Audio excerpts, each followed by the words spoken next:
সরকার বলেছে নির্বাচন হবে, বলেছে নির্বাচন হবে। সরকার বলেছে সরকার প্রস্তুত, নির্বাচন কমিশন বলেছে নির্বাচন কমিশন প্রস্তুত। আমাদেরকে বিশ্বাস করতে হবে, আস্থা রাখতে হবে। ত্রুটি যদি হয় তোমরা আছো দেখিয়ে দেওয়ার জন্য, ভুল যদি হয় তোমরা আছো দেখিয়ে দেওয়ার জন্য। এটা একটি কথা। আরেকটি কথা হচ্ছে, এই কাজটা সুন্দরভাবে করতে হলে সবচাইতে বড় দায়িত্ব কার?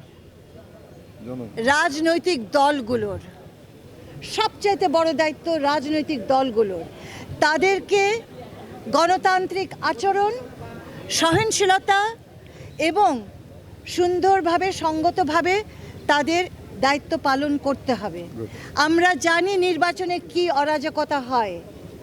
এটা আশা করব আমরা, আমার প্রত্যাশা রাজনৈতিক দলগুলোর কাছ থেকে, যে তারা এমন একটা পরিবেশ তৈরি করবে যে রাষ্ট্রের খুব কষ্ট পেতে হবে না একটা সুশৃঙ্খল পরিবেশ রক্ষা করতে।